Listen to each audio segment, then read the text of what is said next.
Je voudrais vous proposer un conseil de lecture. Il y a un rapport qui a été publié en ligne. Je vous mentionnerai le lien de téléchargement sous cette vidéo. Un rapport très intéressant sur le fonctionnement des juridictions de sécurité sociale. Et c'est un rapport qui mêle à la fois de la sociologie, une étude sociologique sur le fonctionnement de ces tribunaux, et aussi juridique sur les aspects, par exemple, de certains contentieux, des accidents du travail, des maladies professionnelles, de la faute inexcusable. Je vous laisse le découvrir par vous-même. Je voudrais juste vous montrer dans le plan de ce rapport les passages qui m'ont, moi, le plus marqué, que j'ai trouvé le plus intéressant. Alors, comme je vous l'ai dit, c'est vraiment original parce qu'il y a à la fois de la sociologie et une analyse juridique.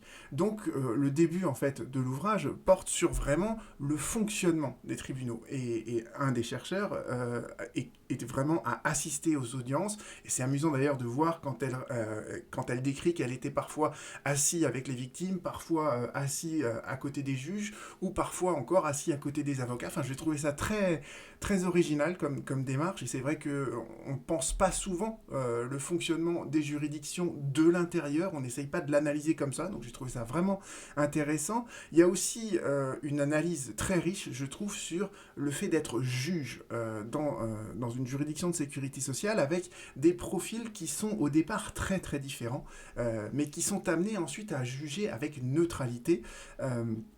Il y a aussi ce passage-là que j'ai trouvé très, très, très bien à partir de la page 61 sur le fait que les magistrats, en fait, ils délèguent toujours un peu la rédaction de leur jugement. Alors certains le font plus que d'autres, et je trouve que l'analyse sur ce point-là, elle est vraiment, vraiment intéressante.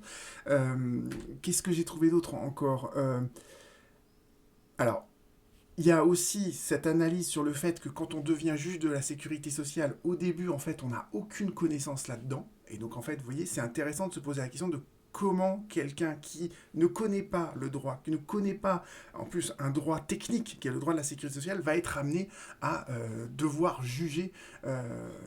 Et, et en plus, c'est un des traits caractéristiques en fait de la juridiction de sécurité sociale, c'est qu'il y a un très fort déséquilibre entre la victime qui souvent se défend seule face à une caisse primaire d'assurance qui elle a forcément donc des moyens juridiques beaucoup plus importants, ou des employeurs qui peuvent avoir recours à des avocats, même si, et le rapport le souligne, les avocats en droit de la sécurité sociale, ils ne sont pas spécialisés en droit de la sécurité sociale, donc ils font un peu du droit de la sécurité sociale au gré de clients qui viennent les voir pour en faire, et comme ils sont pas spécialistes, c'est pas évident pour eux non plus.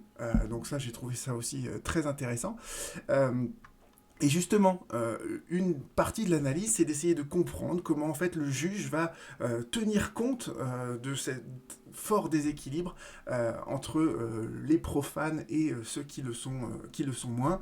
Voilà, donc je trouve tout ça très intéressant. Évidemment, il y a un chapitre sur la faute inexcusable qui est très intéressant, qui montre que effectivement, il n'y a pas d'automaticité à la reconnaissance de la faute inexcusable. Et c'est vrai que moi, je peux le voir à travers, évidemment, tous les pourvois que je fais, que voilà, depuis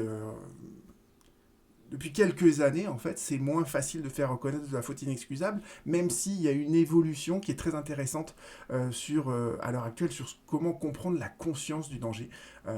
Et voilà, je pense que j'aurai l'occasion de vous en reparler à travers d'autres vidéos. Et enfin, le rapport se termine sur une question qui est beaucoup plus technique, qui est celle des préjudices qui sont indemnisables devant la juridiction de sécurité sociale. Là aussi, c'est plus technique, mais c'est important aussi de pouvoir le découvrir. En somme, vraiment, voilà, c'est un conseil de lecture parce que je trouve que ce rapport est vraiment intéressant. Il est téléchargeable gratuitement, donc n'hésitez pas, c'est une super lecture sur la plage. À bientôt.